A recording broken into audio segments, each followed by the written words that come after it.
Perkenalkan,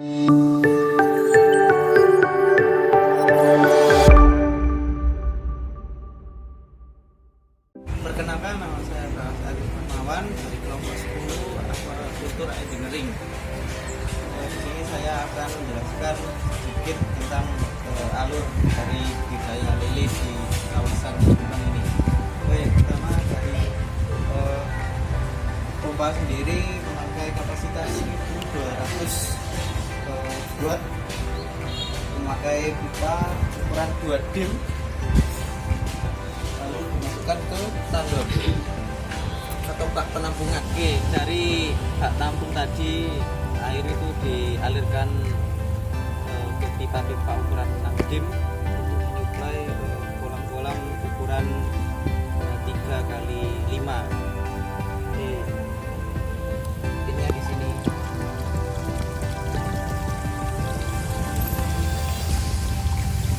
Oke, pinnya tadi di sana, outletnya di sini.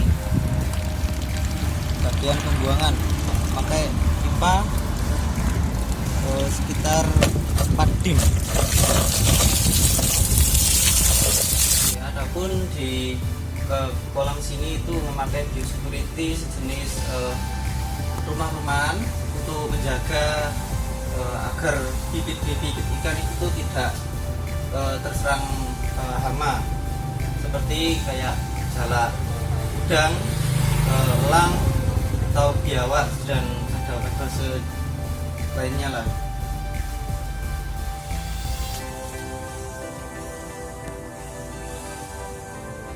Untuk kolam yang bagian luar dilengkapi dengan jaring waring. Kegunaannya adalah pertama ya tadi seperti penghalau hama untuk melihat kolam di situ ada ikannya atau tidak, dan kedua itu meminim atau memotong menghalau sinar matahari agar tidak terlalu sampai ke kolam, jadi pemanasan air itu tidak sampai overheat. Halo, dengan saya Nike Dwi Kurniasari dari kelompok 10 Praktikum Aquaculture Engineering 2022. Berikut merupakan gambaran kondisi kolam budidaya ikan lele yang berada di Desa Tambak Rejo. Adapun fasilitas yang dimiliki oleh kolam budidaya ikan lele di Desa Tambak Rejo berupa 8 petak kolam beton, tembok sebagai pagar, adanya paranet, inlet dan outlet yang berbeda, serta adanya selokan sebagai saluran pembuangan air. Ya, Assalamualaikum warahmatullahi wabarakatuh. Kenalkan, saya Yusa Wahyu Wijaya dari kelompok 10 Praktikum Aquaculture Engineering. Di sini saya akan menjelaskan sedikit terkait sarana dan prasarana dari Balai Benih Ikan Binatang. Jadi yang pertama ini adalah tandon air, di mana sumber air yang diambil pada tandon ini menggunakan sumur bor.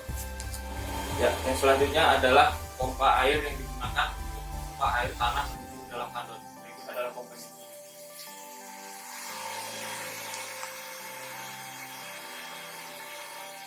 Yang selanjutnya adalah penggunaan aerator, di mana di Wheelchair ini menggunakan beberapa aerator yang dihubungkan ke beberapa kolam.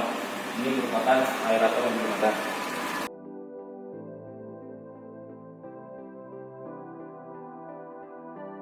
Perkenalkan, nama saya Reni Oktavia, NIM 1950805011111029 dari kelompok 10 Praktikum Aquaculture Engineering. Perkenalkan, saya Rizky Pratama, NIM 19508011111026 dari kelompok 10 Praktikum Aquaculture Engineering. Di UPT Perikanan Sumber Pasir ini terdapat 3 kolam. Yang pertama ada kolam intensif, yang kedua ada kolam semi-intensif, dan yang terakhir ada kolam tradisional. Nah, di belakang saya merupakan kolam tradisional yang berukuran 8 x 20 meter. Nah, di kolam tradisional ini terdapat 8 buah. Di kolam ekstensif atau kolam tradisional ini terdapat komoditas yang dibudidayakan, yaitu ikan nila. Karena ikan nila memiliki nilai ekonomis yang tinggi, mudah dibudidayakan, serta memiliki pertumbuhan yang cepat.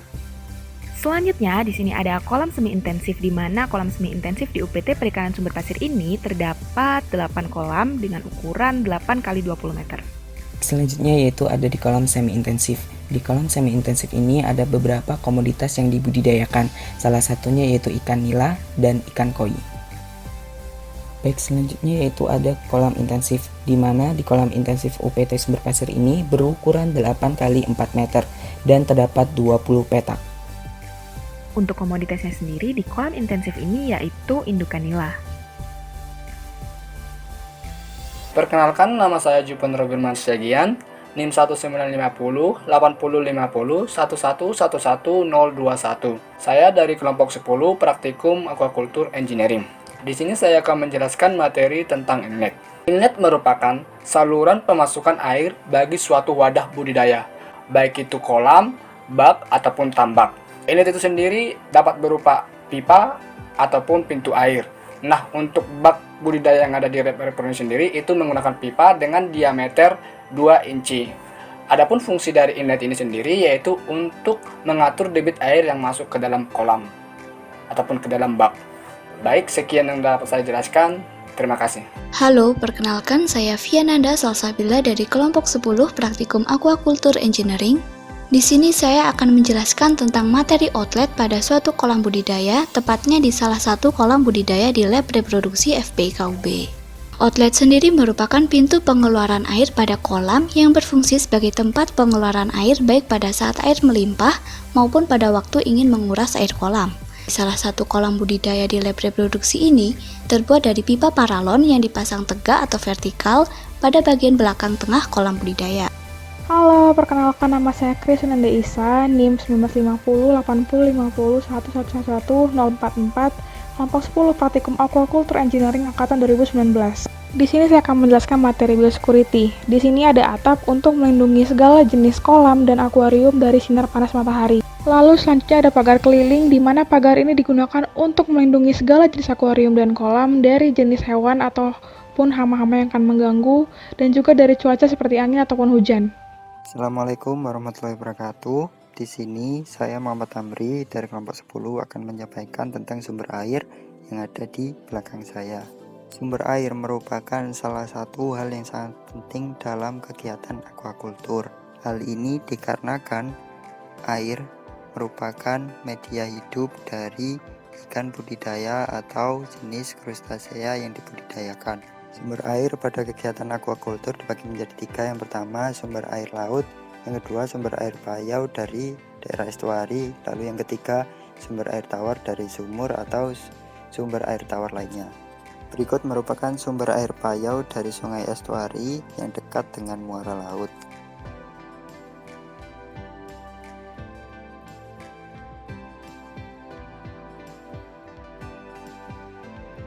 Sumber air payau tersebut selanjutnya akan masuk melalui inlet menuju bak pengendapan sebelum masuk ke dalam kolam-kolam.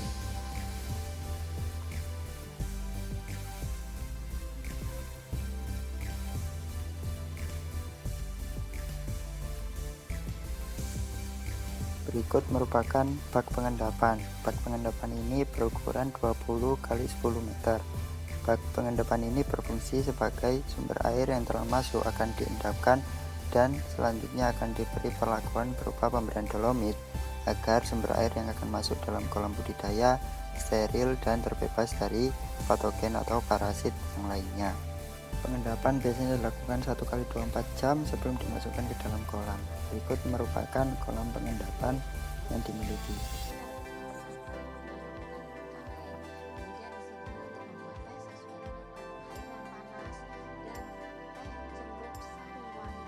Berikut merupakan bird scaling line. Bird scaling line merupakan tali yang dipasang untuk menghalau dari serangan burung-burung atau predator dari udara yang akan mengancam dari kegiatan budidaya. Nah, bird scaling line ini merupakan salah satu bentuk dari biomonitoring. Berikut merupakan bird scaling line yang ada pada tambak ini.